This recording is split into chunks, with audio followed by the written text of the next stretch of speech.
Ils contrôlent peut-être plus de pouvoir que certains ministres eux-mêmes. Et pourtant, leurs noms apparaissent rarement dans les médias officiels algériens.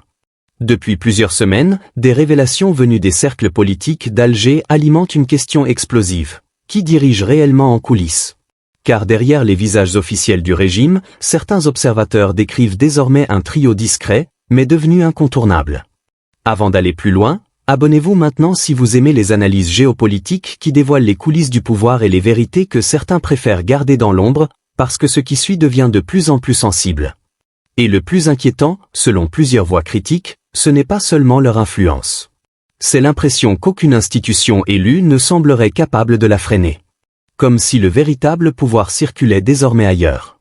Selon plusieurs opposants, l'épouse du président jouerait aujourd'hui un rôle bien plus vaste qu'une simple fonction protocolaire. Dans l'ombre, elle serait liée à des nominations sensibles, à des réseaux d'influence et à certaines décisions économiques stratégiques.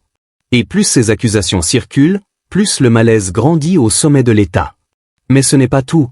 Plusieurs analystes évoquent désormais un système parallèle où certaines structures caritatives serviraient aussi à consolider des fidélités politiques et financières.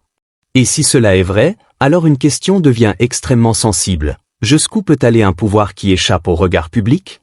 Mais au fil des révélations, un autre nom commence lui aussi à revenir avec insistance, Mohamed Tebboune. Et ce détail pourrait changer beaucoup de choses. Officiellement discret, il apparaît pourtant de plus en plus dans des rencontres liées aux milieux économiques et aux investisseurs étrangers. Certaines de ces apparitions auraient même provoqué des interrogations jusque dans les cercles proches du pouvoir. Pourquoi un homme aussi peu exposé se retrouve-t-il associé à des discussions aussi stratégiques? Et c'est là que la situation devient encore plus sensible. Pour plusieurs opposants, cette montée en puissance ressemble à quelque chose que beaucoup d'Algériens redoutent sans le dire ouvertement, une succession préparée dans l'ombre. Comme si le pouvoir ne se transmettait plus par les institutions, mais à travers un cercle fermé.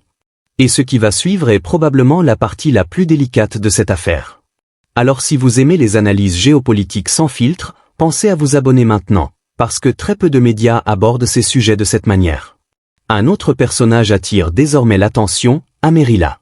Ancien haut responsable local, il serait devenu l'un des hommes les plus influents dans l'attribution de grands contrats économiques. Et plusieurs sources affirment qu'il ne serait pas arrivé à cette position par hasard. Gazoduc, infrastructures, chemins de fer, plusieurs projets gigantesques seraient aujourd'hui liés à des réseaux opaques où intérêts privés et décisions publiques se croisent dangereusement. Et derrière plusieurs de ces contrats, certains noms étrangers reviennent avec insistance. Des groupes turcs proches du pouvoir d'Ankara. Des entreprises chinoises déjà éclaboussées par plusieurs scandales de corruption à l'international. Comme si une partie des richesses algériennes disparaissait désormais dans un réseau devenu incontrôlable. Le tout dans un contexte où l'argent du gaz algérien semble s'évaporer dans un brouillard de plus en plus opaque. Et certains pensent que ce système pourrait être bien plus vaste qu'on ne l'imagine. Mais une autre question dérange encore davantage certains observateurs. Pourquoi, au même moment, une partie des médias algériens multiplie-t-elle les attaques contre le Maroc? Pourquoi cette obsession médiatique revient-elle précisément lorsque les critiques internes deviennent plus fortes? Pour beaucoup, la réponse est simple. Lorsqu'un pouvoir consacre autant d'énergie à désigner un ennemi extérieur, c'est souvent parce qu'il craint que son propre peuple commence à regarder ailleurs. Et si le véritable danger pour le régime algérien ne venait finalement pas de l'extérieur, mais du jour où les Algériens commenceront réellement à comprendre ce qui se joue derrière les coulisses du pouvoir? Si cette vidéo vous a intéressé, abonnez-vous maintenant et dites-moi en commentaire. Selon vous, s'agit-il simplement de rumeurs politiques ou du symptôme d'un système beaucoup plus profond?